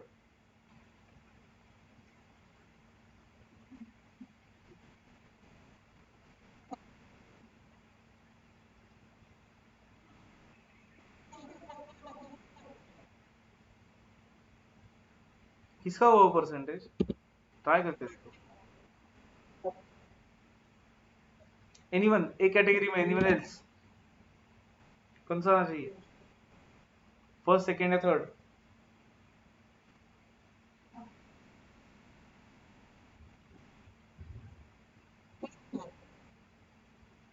First one, okay first one, अच्छा third one, third one is correct. ये एक कैटेगरी में जाना क्वांटिटी चाहिए। है। क्यों? क्योंकि इसकी क्वांटिटी सिर्फ इतनी सी है, दैट इज नथिंग, 15 है सिर्फ 4000 में से, लेकिन वैल्यू वाइज इट इज 50%। देखो, एंड एंड प्रोडक्ट में 85% यूज हो रहा है वो, मतलब इंपॉर्टेंस वाइज, यूसेज वाइज ये एक्चुअली रिलेवेंट नहीं है एबीसी क्लासिफिकेशन के लिए, फिर भी। बी कैटेगरी में कौन जाएगा? इसका बैलेंस आउट हो रहा है। सेकेंड, क्योंकि एग्जैक्टली सेम नहीं आ रहा है बट दोनों के बीच में दिख रहा है, मिड वे दिख रहा है कि 2.7% क्वांटिटी और 30% वैल्यू है, एंड ये तो क्लियरली सी कैटेगरी का आइटम है। क्योंकि it is nearly everything in the inventory 96.875%, but 20% he value में आ रहा है। बस रीजंस मतलब कि आपको वही लिखना है कि इतना परसेंट है, तो एक कैटेगरी में ये जाता है जनरली, तो ऐसा करना चाहिए। बस लिख सकते हो शायद सब लोग खुद से रीजंस। तो कुछ नहीं करेंगे अभी, छोड़ दो उसको, शायद लिखोगे। तो इन्वेंट्री कंट्रोल में फर्स्ट हमने देखा एबीसी एनालिसिस, सेकेंड लिखो इन्वेंट्री कंट्रोल में सेकेंड लिखो एफएसएन क्लासिफिकेशन।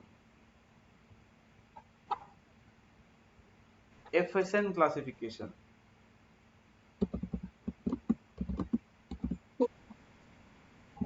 हाँ, FSN है, उसके बाद VED है, उसके बाद HML है। हाँ, तो देखो FSN, FSN मतलब fast, slow and non moving items.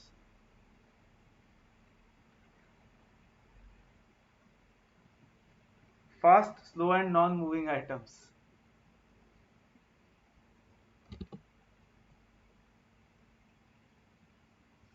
Moving मतलब क्या कहने से, यहाँ पे सिर्फ फ्रीक्वेंसी के बेसिस पे देखेंगे, मतलब हम देखो,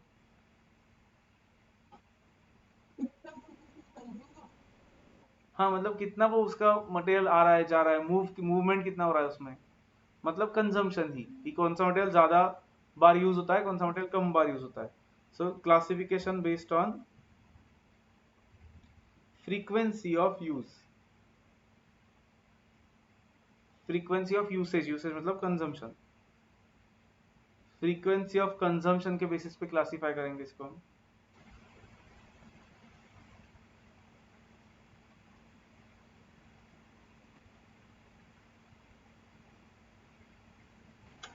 बोलो। हाँ पहिल्यांदा इतने टाइम से आकांक्षा सर तुम बोलती हो तो उतना ही सुनाई देता है सिर्फ, और उसके बाद कुछ नहीं देता है। अभी भी क्यों प्रॉब्लम आ रहा है आकांक्षा तुम्हें इतना, फोन के वजह से या इंटरनेट की वजह से? सर इंटरनेट मध्ये येत असेल, फोन नवीन आता। फाउंडेशन में सबसे ज्यादा प्रॉब्लम आकांक्षा को आता था क्योंकि ओके। तो उसे तुझे लेक्चर सुना है कैसे देता है, मतलब कैसे? नहीं बहुत बार नहीं देता है उसको, बाहर भी बहुत बार जाती है। अच्छा, आकांक्षा का आवाज तुमने इतने सबसे कम बार आकांक्षा की आवाज सुना होगा फाउंडेशन के क्लास में। मुझे नहीं भाई, वही तुम्हें वो। वाई सर वैभवी तर मेसेजेस करते ना। हाँ वही वही का तो वैसे भी प्रॉब्लम है, वो तो एरिया ही ऐसा है, क्या करे अब आकांक्षा। राइट, वो दायरी नरे में रहने वाले लोग क्या बोल सकते हैं। मैं तो वडगांव में रहता हूँ, मेरे यहाँ पे रेंज होती है, कुछ नहीं।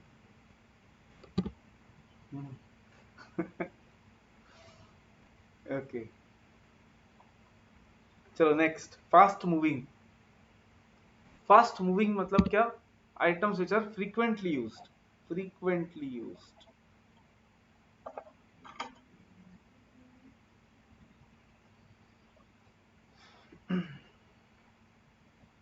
कैन आई से ये जो आइटम्स होंगे ना फ्रीक्वेंटली यूज्ड, इनका ROL केयरफुली देखना चाहिए। बोलो मुझे। हाँ, क्यों? क्योंकि ROL अगर मॉनिटर नहीं किया ना तो वो बहुत फास्ट यूज होते हैं ना, ROL के नीचे गए तो वो यूज होकर खत्म भी हो जाएंगे, ऐसा नहीं होना चाहिए। So ROL should be monitored properly. And can you tell me, इनका स्टॉक ज्यादा रखना चाहिए उससे तो। स्टॉक ज्यादा रखना चाहिए ऐसा नहीं, it depends on frequency and lead time also Altaf. अगर लीड टाइम कम है तो स्टॉक ज्यादा नहीं रखना पड़ेगा उनका। मतलब पता है यूज करेक्ट होगा ना, लेकिन तो मुझे हमारा बोलो अगर हमारे लीड पास टाइम नट ज्यादा तो बोल्ट लीड है, टाइम से हमारा ऑर्डरिंग कॉस्ट भी तो बढ़ जाएगा ना। हाँ ऑर्डरिंग कॉस्ट बढ़ेगा, that I agree, but again can I say ordering cost depends on other factors also. मतलब अगर नहीं लग रहा है ऑर्डरिंग कॉस्ट तो फिर ऐसा नहीं होगा अल्ताफ हमेशा कि इनका ऑर्डर ज्यादा ही रखना चाहिए स्टॉक हमेशा। करेक्ट, अच्छा, ओके। बट करेक्ट है, ऑर्डरिंग कॉस्ट कंसिडर किया तो ज्यादा रखना चाहिए स्टॉक, आई एग्री।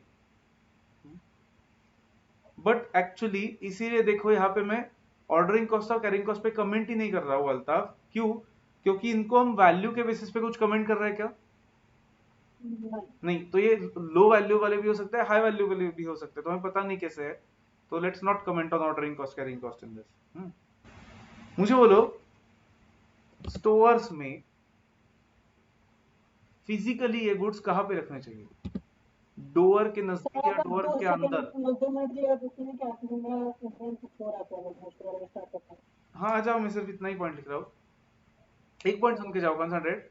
ये आइटम्स हम स्टोर्स में फिजिकली कहाँ पे रखेंगे, डोर के नजदीक या अंदर कोने में एकदम?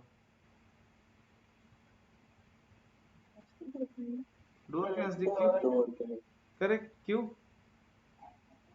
सर क्योंकि उसको फ्रिक्वेंटली यूज करते हैं तो मूवमेंट ज्यादा होगा। करेक्ट। क्या प्रॉब्लम होगा अगर अंदर रखा तो? कहने से टाइम जाएगा unnecessarily. Should be place near the door. Door मतलब डोर से भी अच्छा वर्ड होगा इशू पॉइंट। करेक्ट। जहां से इशू होते हैं वहां से नजदीक रखना चाहिए, सो दैट टाइम नहीं जाएगा ज्यादा, क्योंकि हर बार वो वर्कर्स आएंगे, वहां पे जाएंगे, कॉर्नर में लेके आएंगे, इतना टाइम पास नहीं होना चाहिए।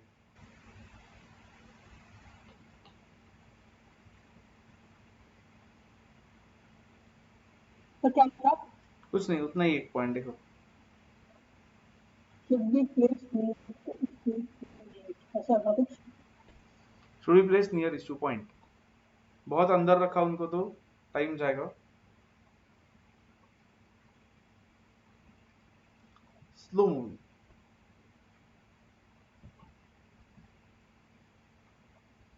अरे क्या हो रहा है? हटो जल्दी। स्लो मूविंग मतलब क्या? Less frequently used, obviously, right. मेरे से प्रॉब्लम हो रहा है तो सभी के साथ हो रहा है। सबको ये टक रहा है क्या? हाँ नहीं ना। वापस। अल्ताफ, तुम कौन से एरिया में रहते हो? कौन से एरिया में रहते हो तुम? कौन सा एरिया बोलो तो? हाँ, पिंपरी चिंचवड, विश्रांतवाड़ी, अच्छा। अच्छा, दरेन वहां पे रहता था, ओके। और एक एरिया ऐड हो गया मतलब प्रॉब्लम वाले में। हाँ मैं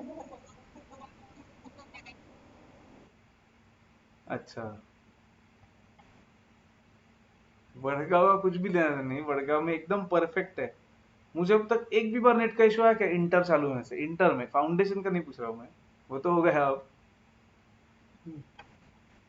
इंटर में एक भी बार नहीं है, इंटर में एक भी बार नहीं आया। लाइट गए थे, that I agree, but light जाना इज डिफरेंट, इंटरनेट जाना इज डिफरेंट। नहीं, लेकिन मेरा फोन डेटा तब भी इतना, मैं फोन के डेटा पे हूँ अभी, वाईफाई पे भी नहीं हूँ। फोन का हॉटस्पॉट लगाया मैंने, देखो मतलब।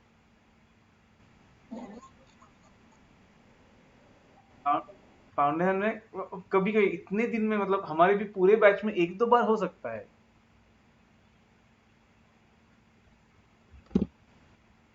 एटलीस्ट धनकवड़ी के जैसा हर रोज नहीं होता, आकांक्षा।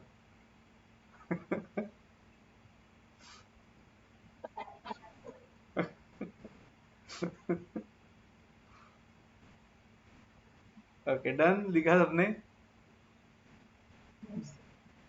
अब जो स्लो मूविंग आइटम्स है, स्लो मूविंग मतलब क्या, देखो कि they are not frequently use, कभी कभी यूज करते हैं उनको। तो फिर कभी कभी यूज करते हैं, तो मुझे बोलो उन पे और एक चेक रखना चाहिए हमने। कैन एनीवन टेल मी क्या चेक करना चाहिए हमने उनको periodically?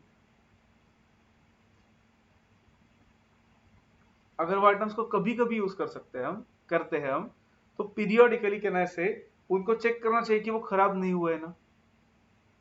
Is that correct? So लिखो, should be reviewed periodically, should be reviewed periodically for obsolescence. Should be reviewed periodically for obsolescence.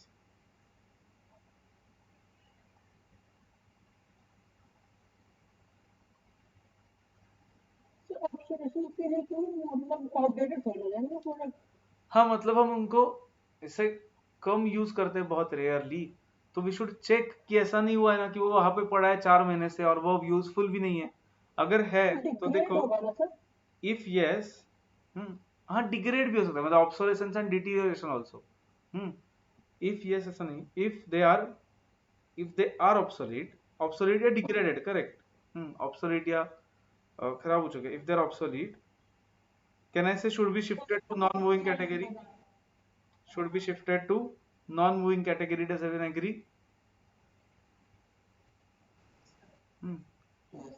क्योंकि फिर वो यूज ही नहीं होंगे ना, तो नॉन मूविंग कैटेगरी में डाल दो।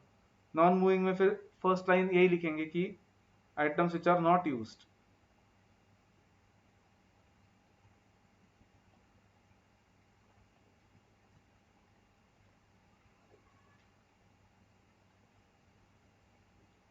अब दे रहा ख्याल था सुनाई ठीक से? अच्छा तब गया विश्रांत वाड़ी, ठीक है।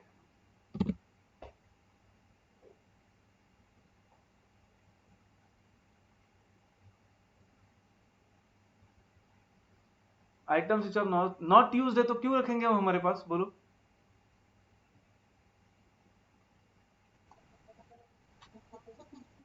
नहीं लेकिन नॉट यूज, नॉट मूविंग मतलब क्या? वो यूज में ही नहीं, मतलब लगते ही नहीं कहीं पे, तो फिर क्यों रखेंगे? कहना से उनको इसके लिए रखा हुआ हमने क्योंकि उनको बेचना है स्क्रैप में अब। Is it correct?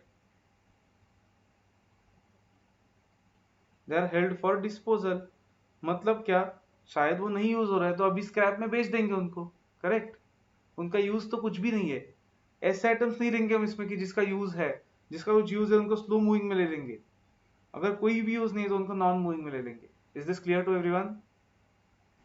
हाँ बोलो। तो मतलब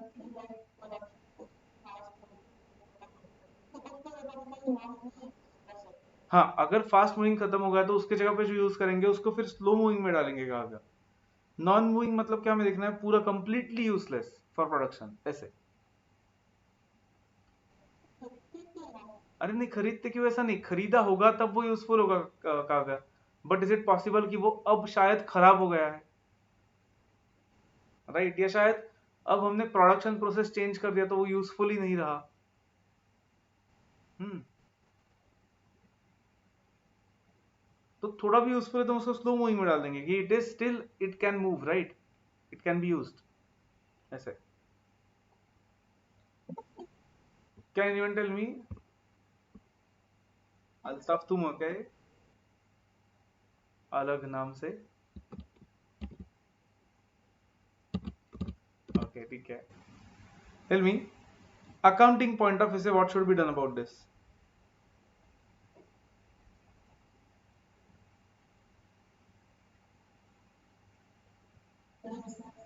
हाँ बोलो।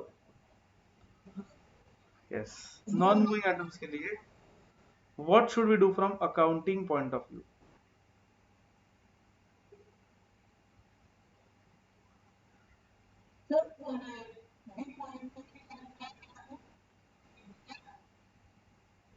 डी पॉइंट ही नहीं है, B, if there obsolete should be shifted to non moving category.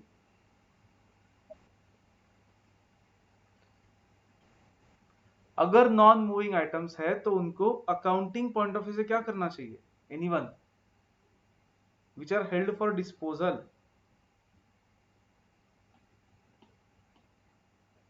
ये तो इनाम हमको बताना ही पड़ेगा आप, ये अगर आपको आंसर नहीं आ रहा है तो। हाँ रुकता हूँ। ऐसी इन्वेंट्री है which is held for disposal, not used, obsolete, defective.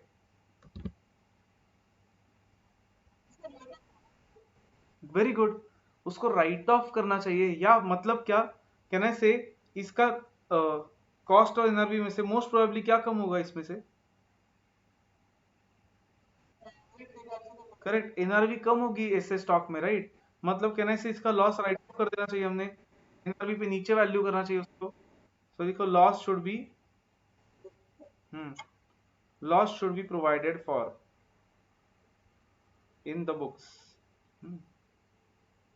तो बुक्स में इसका लॉस प्रोवाइड करना चाहिए हमने, क्योंकि मोस्ट प्रोबेबली ऐसे आइटम्स की एनआरवी कम होगी कॉस्ट से।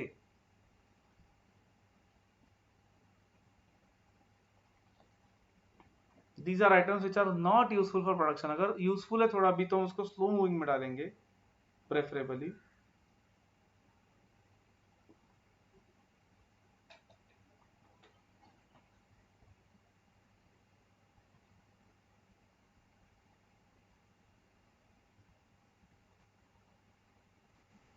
Done everyone? Okay okay. हाँ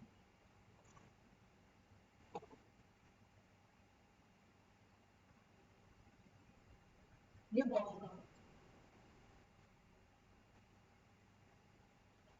थर्ड इज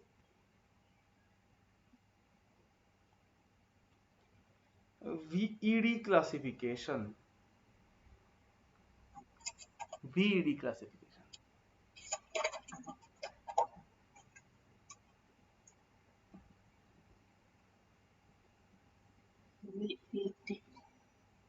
ये होता है classification based on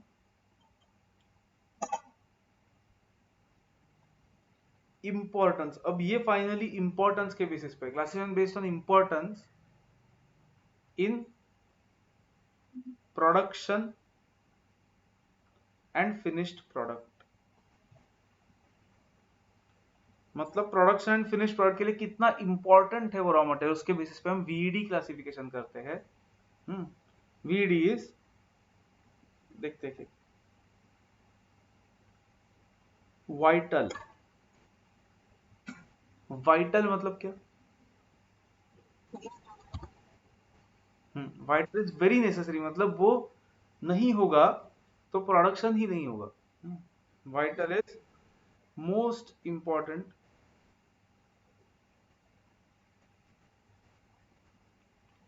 in absence of this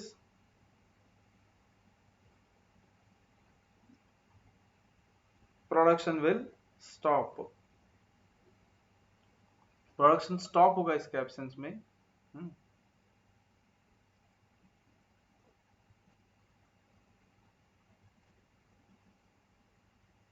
Can I say ROL must be maintained strictly?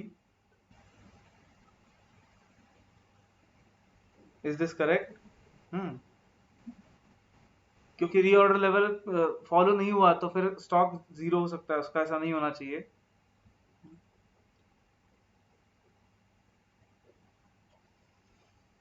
Let's say मैंने एक एग्जांपल लिया, एक बेकरी का जिनका प्रोडक्ट है cake. Can you tell me what is vital for this production?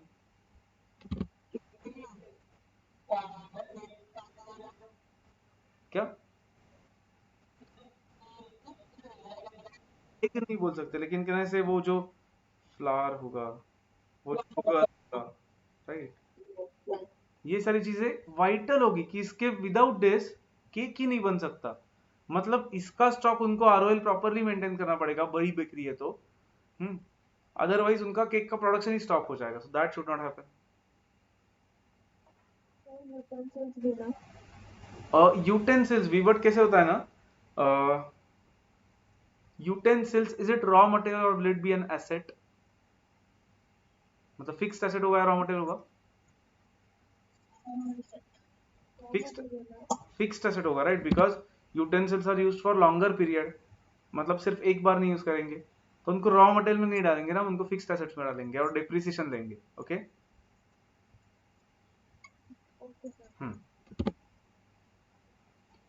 और कुछ हो सकता है जैसे जो टूल्स वगैरह लगेंगे ना उसके लिए, करेक्ट है कि वो भी एसेंशियल है, बट वो रॉ मटेरियल में नहीं आते, वो एसेट्स में आएंगे, फिक्स्ड एसेट्स में.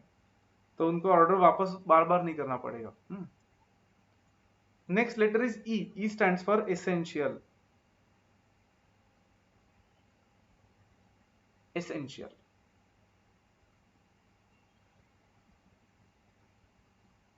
एसेंशियल वाइटल मतलब इसके डेवलपमेंट एसेंशियल ये भी जरूरी है, सब इसके भी हम यूज. हाँ, एसेंशियल मतलब क्या देखो, absence of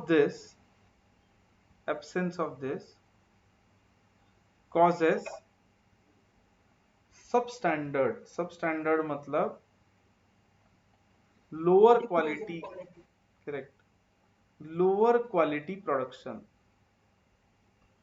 सब स्टैंडर्ड प्रोडक्शन होगा अगर एसेंशियल आइटम्स नहीं है तो. मतलब प्रोडक्शन होगा बट कम क्वालिटी का होगा.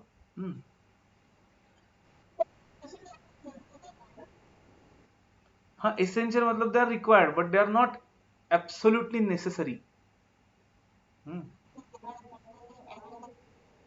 बट अगेन प्रॉब्लम ऐसा है काव्या, ओवन फिक्स्ड एसेट्स में आता है, राइट.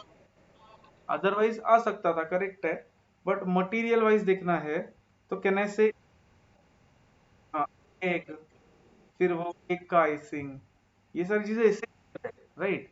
हाँ, मतलब वो नहीं किया तो कम क्वालिटी का बनेगा, क्योंकि एक केक की क्वालिटी उस पर डिपेंड करती है, राइट? बट केक तो बनेगा at least, correct?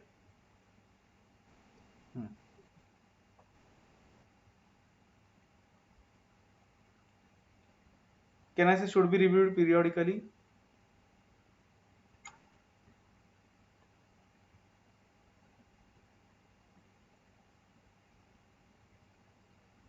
Yes sir.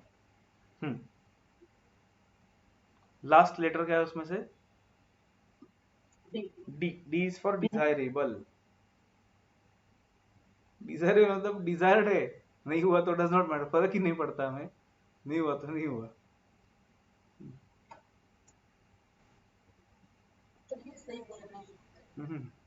Essential भी सही है अल्ताफ, क्योंकि essential does not mean absolutely necessary. नहीं, vital means absolutely necessary. Essential मतलब क्या? Essential is something which improves the quality. Okay, essential is not absolutely necessary. And desirable मतलब they are desirable but absence of this क्या होगा बोलो? Absence of this will not affect production, will not affect production. इसके absence में production affect नहीं होगा। Production की quality क्या?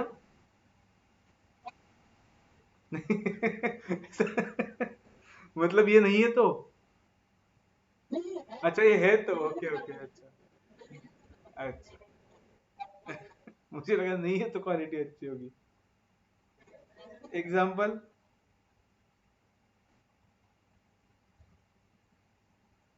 मुझे बोलो, केक के ऊपर जो हैप्पी बर्थडे का ऐसे टैग लगाते हैं, इज इट वाइटल और एसेंशियल फॉर द केक? हाँ, नहीं लिख भी सकते हैं ना, वो टैग जो लगाते हैं ऊपर प्लास्टिक वाला से, इज इट वाइटल या एसेंशियल? नहीं ना, वो डिजायरेबल है ना। नहीं नहीं, वो एसेंशियल है अल्ताफ, वो खाते हैं चॉकलेट का जो डालते हैं वो। बट हैप्पी बर्थडे का टैग है ऊपर का। अरे हाँ, लेकिन खाते तो है उसको, मतलब उसकी वजह से वैल्यू तो बढ़ेगी, उसकी वजह से वैल्यू तो बढ़ेगी ना तब उसकी, केक की, राइट? बट कैसे हैप्पी बर्थडे के टैग की वजह से, मतलब अगर आप केक बेकरी में गए, उनको बोला मेरे फ्रेंड का बर्थडे केक दे दो, और उनके पास सब है लेकिन हैप्पी बर्थडे का टैग नहीं, तो आप बाहर जाओगे क्या बेकरी से? क्या पता, सब्जेक्टिव मैटर। ओह अच्छा, उसके लिए मतलब वो हैप्पी बर्थडे टैग नहीं तो? इम्पोर्टेंस तो। अच्छा, कि नहीं हैप्पी बर्थडे टैग नहीं, मुझे केक ही नहीं चाहिए आपका। हाँ? नो। नहीं, एक अच्छे क्वालिटी का सही है केक है सर। तो आप बोलोगे केक पे ही लिख के दो फिर हैप्पी बर्थडे, से क्यों टैग चाहिए अलग से, राइट? कैसे that tag does not affect cakes production. हाँ, हाँ सर, डिजायरेबल है। डिजायरेबल है वो, right? It does not affect cakes production. Cake का जो बॉक्स है ना पैकिंग का, कहने से वो वाइटल है। हाँ। हाँ, क्योंकि अगर वो फैक्ट्री ने वो बेकरी से बोला कि अब हमारे पास केक है, टैग भी है, सिर्फ वो बॉक्स नहीं है, तो क्या करोगे? कि लेके आते हैं उनके हाथ में। हाँ, तो कुछ नहीं कर पाएंगे, राइट? तो अरे चार्ज ही नहीं है।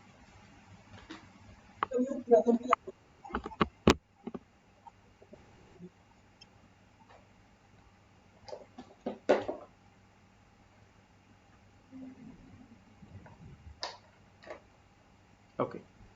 Is this clear to everyone? What VED? Yes, Ah, yes. okay, good. Fine.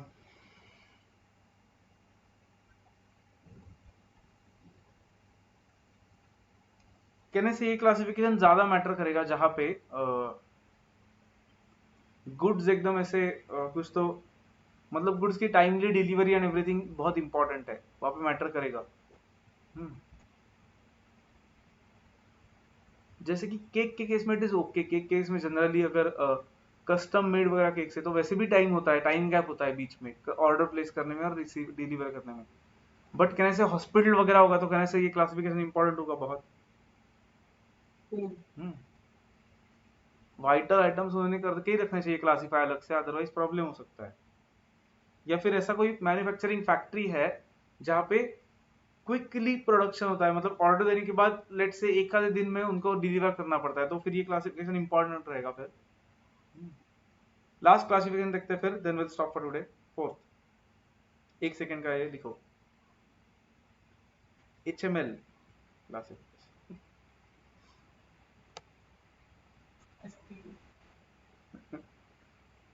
3 into 4 12 letters सीखे हमने आज, ABCDEFSN HML।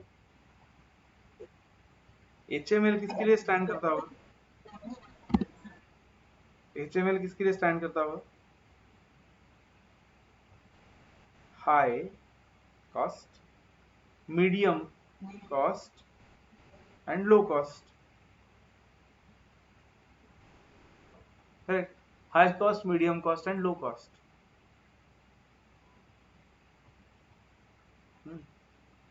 मतलब देखो, this classification is done on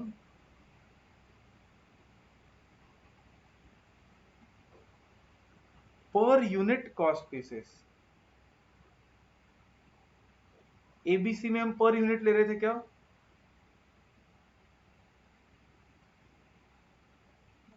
नहीं, वहां पे वैल्यू ले रहे थे। यहाँ पे इंडिविजुअल आइटम को पर यूनिट कॉस्ट के बेस पे क्लासिफाई करना इज कॉल्ड एज HML। मतलब इन शॉर्ट कैसा है देखो, एबीसी क्लासिफिकेशन जो है ना वो बोथ कंसिडर करता है quantity and value, whereas FSN classification सिर्फ क्वांटिटी कंसिडर करता है एंड HML क्लासिफिकेशन सिर्फ वैल्यू, वैल्यू भी नहीं, कॉस्ट पर यूनिट कंसिडर करता है। समझा?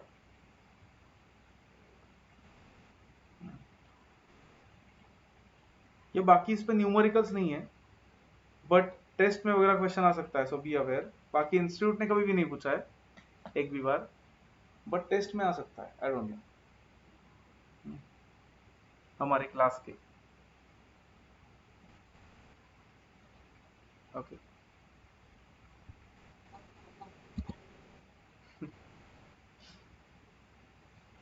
एनी डाउट अब तक जो देखा है उसमें?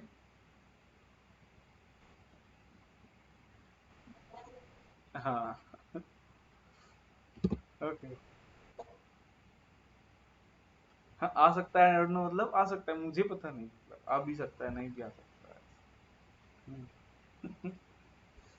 ठीक है, चलो then let's stop for today, will meet tomorrow. Homework आज भी नहीं कुछ, कल अब हम रेशियो एनालिसिस पे जाएंगे एंड देन आगे इशू प्रोसीजर पे जाएंगे। ओके, चलो देन, बाय एवरीवन।